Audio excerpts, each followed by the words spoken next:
I know a lot of gaslighting and a lot of delusion and a lot of mental health issues are taking place on the world stage right now.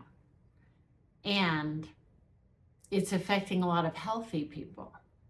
So no matter where you are on the spectrum, I would like to offer today some awareness around what gaslighting can look like.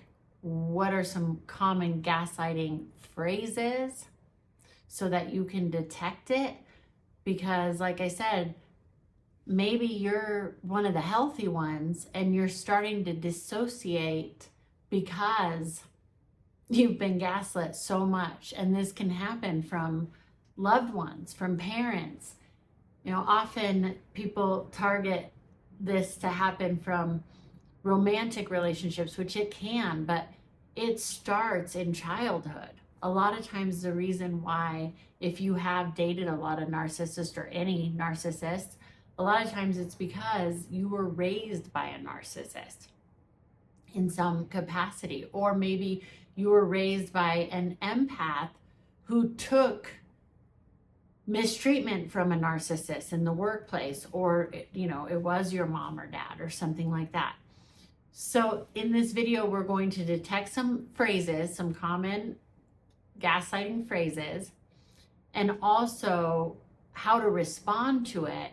But not only that, how to diffuse somebody who's gaslighting you, who could be very agitated, and that can be actually a dangerous situation because it can get really violent. So you're going to know what it is, what to do with it, and how to diffuse it. Why do I care? I'm Leah, and I'm an acting teacher, acting coach, and a personal transformation coach. So while what I talk about on this channel is not therapy, it can be very therapeutic, because what I've done my entire life and professionally as a teacher for the last 11 years is studying what it is to be human and looking at it from a way of psychology, really, because you have to have an entry point when you're looking at people and dynamics, and to play a lot of different types of characters, you have to look at not just other people, but your own humanity. So with that, I also do personal development coaching. What does that mean? Well, if you're going through a life change, if you have just changed jobs, or you are bored in your job and you want to do something else, but you don't know what it is because you've gotten so far away from learning how to trust your own instincts, maybe because you've been gaslit your whole life, so you doubt yourself, you doubt your reality. Or if you are an actor, I can absolutely help you to be a better actor. But let's face it, a lot of people have to be on stage nowadays, not just actors. A lot of people are in front of the camera nowadays, not just actors. So these are real life skills that I can help you with. If you're interested, please do look at the link in my bio. But now let's get started in this video. So here are some common gaslighting phrases that you might hear and you might have heard. And please let me know in the comments if you have, and add any that you've heard a lot.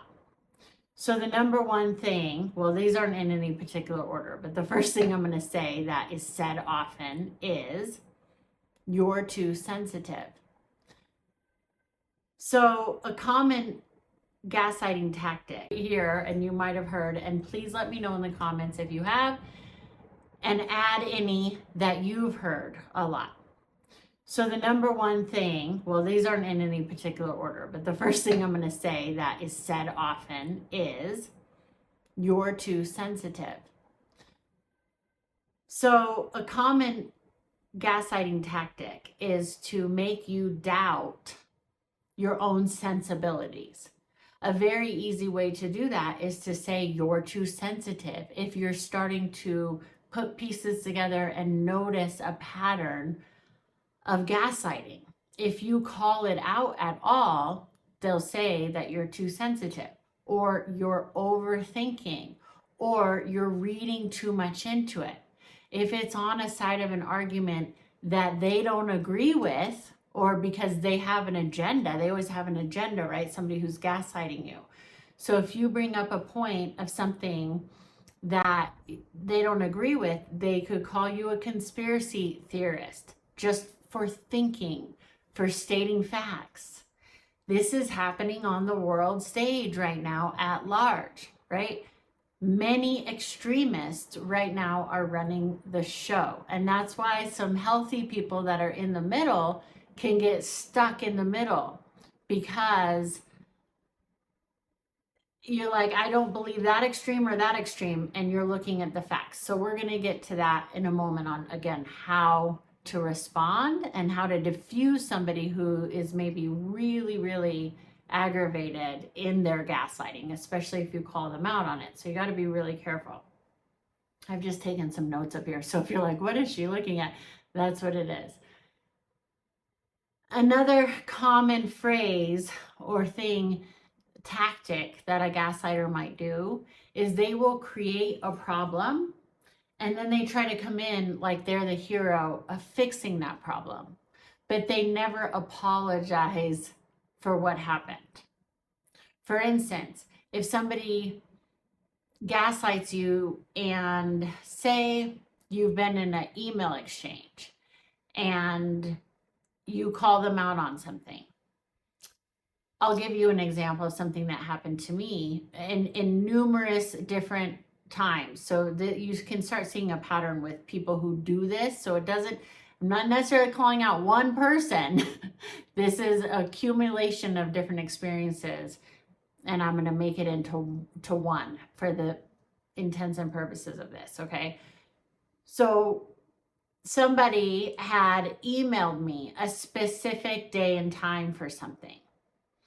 And then they text me a couple days later and said, are you going to meet at this specific day and time? And I said, well, the email said this other day and time. Which one do you mean? At which point I aggravated the gaslighter, and they said, I would never make a mistake. You're calling me a liar. And they start telling you how you feel. You think I'm a liar. You feel like I never do anything right. I'm like, well, I've never said any of that. I'm just stating facts. This email said this one thing. The text is saying something else. I just want to be clear on what it is. At this point, a gaslighter in this particular instance will not want to have not want to have anything via text or email, because then it's in writing. Right? So they're already aggravated that you had something in writing, and they'll say, let's talk about it, because then they can gaslight you more, blame you, and nothing is documented. But see, in this particular instance, I said, I'll send you the email. I will send you the email. So I did, which aggravated them even more. They didn't respond to the email, and then they kept calling, because they wanted to say that didn't happen. And they still were saying that didn't happen. See, so they'll deny the actual reality, even if you have actual proof. So this is a common thing. Now, another tactic they'll do after they've gaslit you, this person exploded on me. You're saying I'm a liar. I don't want to do this back and forth. Why don't you just call me? Why don't we just talk? Literally watching this person implode on their own. I was not participating in the argument, and I had the facts, and it could be a simple thing like a miscommunication. Oh, whoops, I got that day wrong. But with a gaslighter, they can't admit any fault. It bothers them to no end. And also it's an opportunity to confuse you so that you can dissociate, and it gives them control. So in this instance, the person never apologized. They were very rude. And actually, I did talk to them on the phone. They ended up calling. I answered, and they started yelling at me, saying all these things, that believing what I believed and what I did. I'm like, no, look. And I was staying really calm. But this is also a sign of how you can tell you're being gaslit, because my nervous system was responding.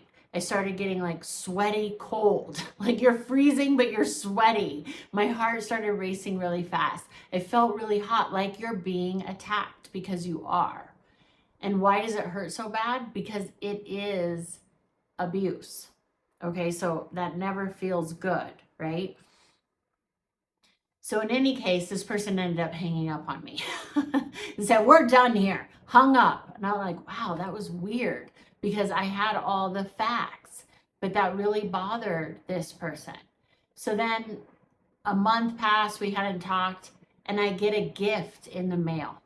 Not an apology, but a gift saying, and I've done other videos on receiving gifts. You got to be careful because sometimes those are spiritual attacks too and manipulations, right?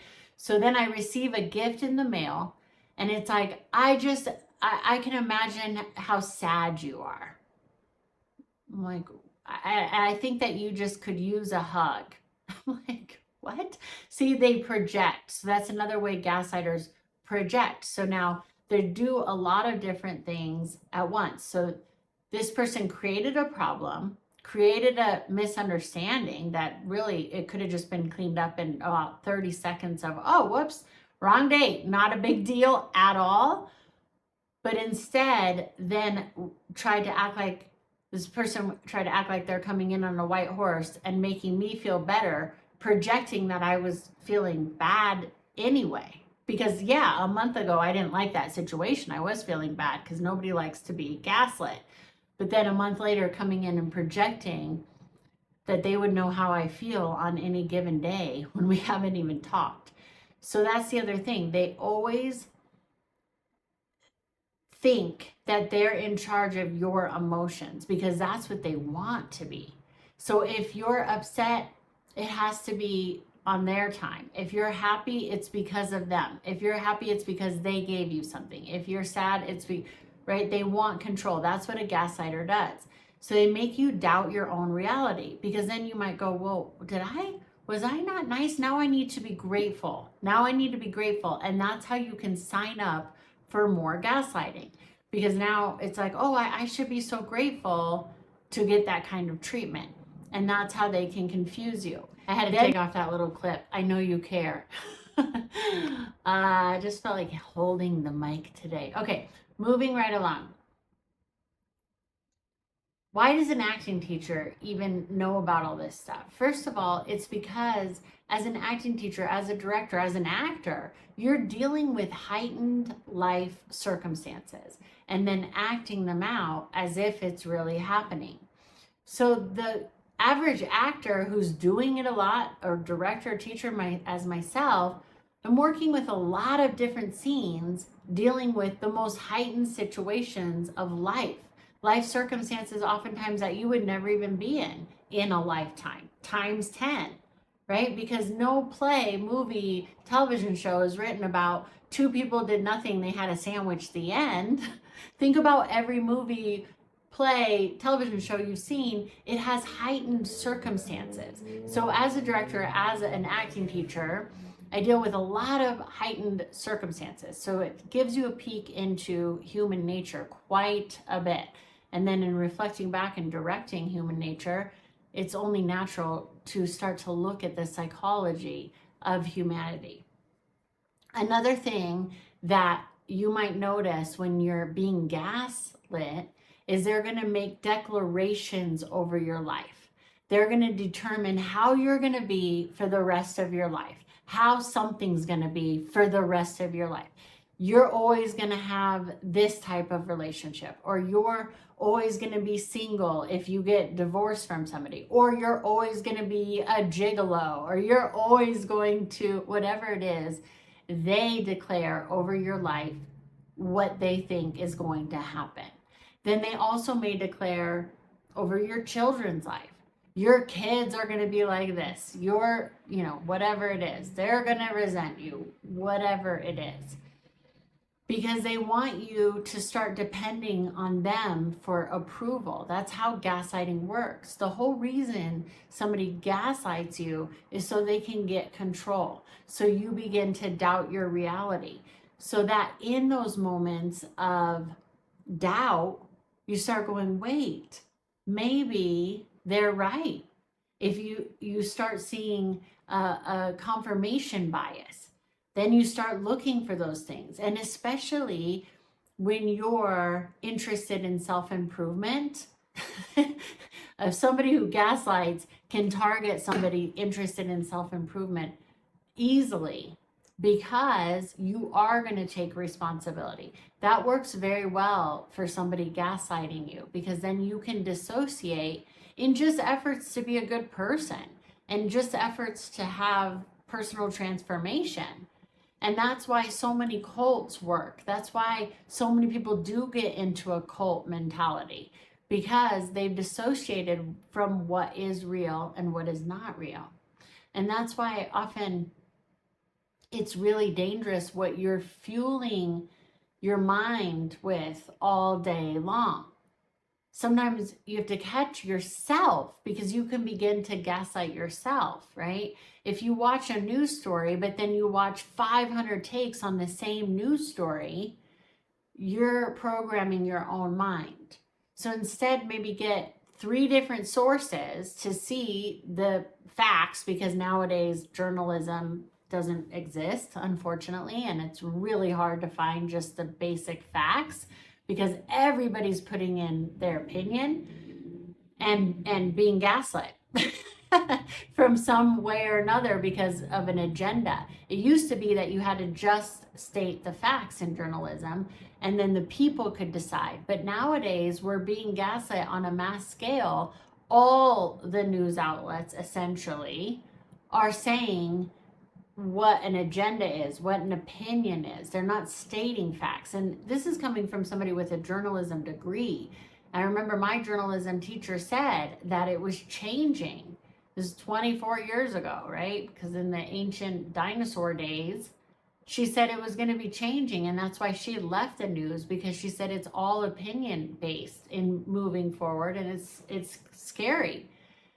But when I was in journalism school, you had to state the facts, period. And if you put in your opinion at all, you would get an F on the project. But nowadays, that's not the case. So how do you know if you're being gaslit? Is if there aren't facts.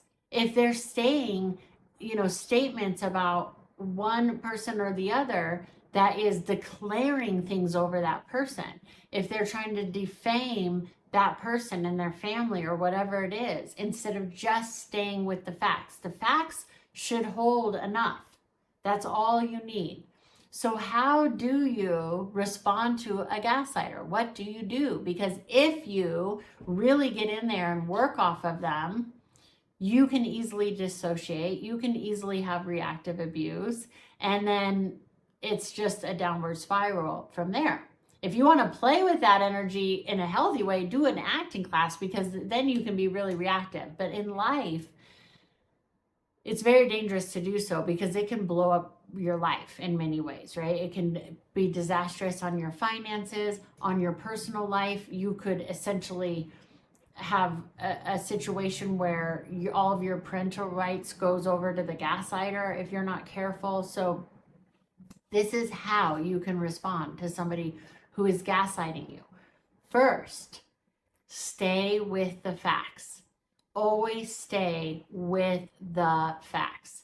Try as best you can to keep your emotions out of it. Now, I know that can be really hard, and you're a human being, not a robot, okay? And that energy is going to have to go somewhere. Again, another reason why acting class can be great. But anything, go get into a boxing class or go swim laps, something where you have physical movement can help a ton, because you got to let that energy out somewhere. Because in the moment, you're going to have to really try to stay as calm as possible and to stay focused and listening to them instead of agitated and aggressive yourself, because then you're going to miss the point. And you're going to forget that you were even gaslit, and maybe even apologize for them mistreating you or gaslighting you. So number 1, stay with the facts only. Stay with the facts. Number 2, document as much as you can. So when they want a phone conversation, try the best you can to keep it with email or text message. Now, I know that's not always possible. Maybe you have a parent and they won't even do text or voicemail or email or anything like that, because maybe they're elderly or something like that. So I know that can be really, really hard, but that's the first resort. If you can, try to stay with written text, even a voicemail is good, because now you have a document of it. And I know that sounds terrible, because you're like, wow, I have to document all of my conversations and all of my writing. Yes, with somebody who's gaslighting you, you do, because like the example I gave earlier, that was clear as day. It was this day or this day, and the person couldn't even admit the mistake, right? So it's really important, especially if later on it is going to be a court case or something, because sometimes when you go no contact with somebody like this, they are going to throw everything in your face and try to come after you with stuff. So you have to have everything documented. Number 3, so calm, document.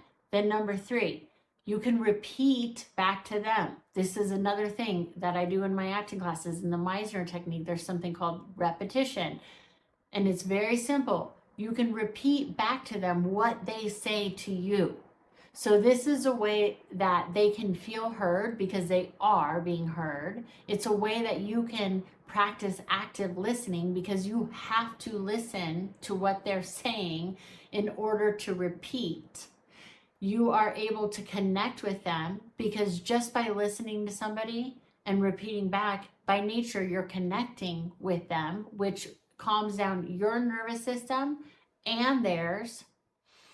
And also the person feels heard. A lot of times people are gaslighting and they don't even mean to. Like I said, a lot of healthy people right now are falling into this unhealthy way of being, just because the world is so aggravated, especially in the United States right now, right? It's very divisive.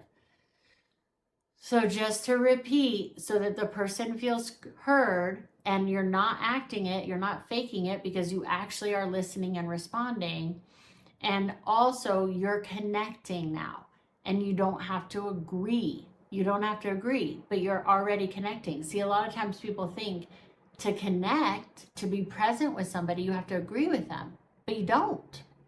You just have to listen. You actually have to be there. So that means that you can't be in your own stuff going, no, that's wrong, and can't you see, and what, blah, blah, blah, blah, blah, blah, blah. Right? You can't do that. You just listen and respond. So repeat back to them. I see that you're very upset about this. I see that you've been thinking about this quite a bit, right? Not shaming them the way that they do when they gaslight you and say, you're thinking too much. You're not declaring something. You're just stating you've put a lot of thought into this, whatever it is. Say it is some big conspiracy that they've come up, some big delusion, right? Well, that requires a lot of thinking. So instead of just saying you're delusional, you can say, wow, you've put a lot of thought into this. You've really researched this, or whatever it is. That helps the person to feel seen and heard. Because like I said, a lot of times it could be a really good person who's not even intending to gaslight, but they're just falling into the temperature of what's happening, whether it's in their own life, personally with you, or the world, right? Another thing that you can do is put all of your attention on them and let go of whatever it is that you plan to say. That's how we get out of our head and into our heart. This is an opportunity to check in with your own nervous system. So instead of making yourself wrong for feeling a certain way, you to notice how you actually feel. So if you are feeling hot, sweaty, cold, instead of like, I shouldn't feel this way, and resisting it, because what you resist persists, noticing it like a scientist. Wow, I'm feeling really activated. Wow, this is really aggravating, because nobody's going to get anywhere in a shouting match, right? And you may not even realize you're being gaslit if you go into that energy, and everybody misses the point then. So to pay attention to how you're feeling, but put all of the focus on them, so you can begin to diffuse the situation. And then you can begin to ask open-ended questions to get them to talk more. how do you feel about that? Instead of what they do, you feel this way about that, or you make me this, because that's another phrase that they use often.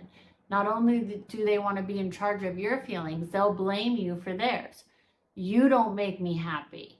You do this. You don't do that. You make me this way. You make me feel, right? So instead of doing that back to them, because that's gaslighting, because nobody can make you, you're not in charge of their feelings. So you can say, how does that make you feel? How does that make you feel? When they go off on this big thing, whatever it is, how does that make you feel? What do you think some solutions are? How would you like me to be present for you right now? So you can begin to get them to think. And sometimes they'll get aggravated at first, right? Like, well, I don't know, nothing. And then you can say, okay, well, if there's nothing that I can do, I understand that there's nothing I can do, but let me know if there is something that I can do. And again, you're not agreeing necessarily to do whatever it is, but you're allowing them the space to be heard.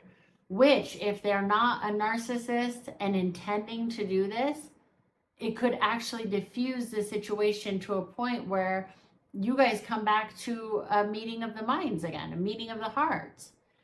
If they're a total narcissistic gaslighter and they're intending to do this, it's still going to diffuse them, because they're going to basically be fighting with themselves. And you're adding water to the fire instead of fuel to the fire. So these are ways that you can respond. I did a live video on this similar topic, but a little bit different the other day. So if you want to check that out, be sure you do. And if you haven't subscribed yet, please do. And if you have, thank you so much. Again, if you're interested in any of my classes or one-on-one coaching, please see the link in the bio, and I will see you next time. You can watch this video next if you haven't seen it yet, or watch it again.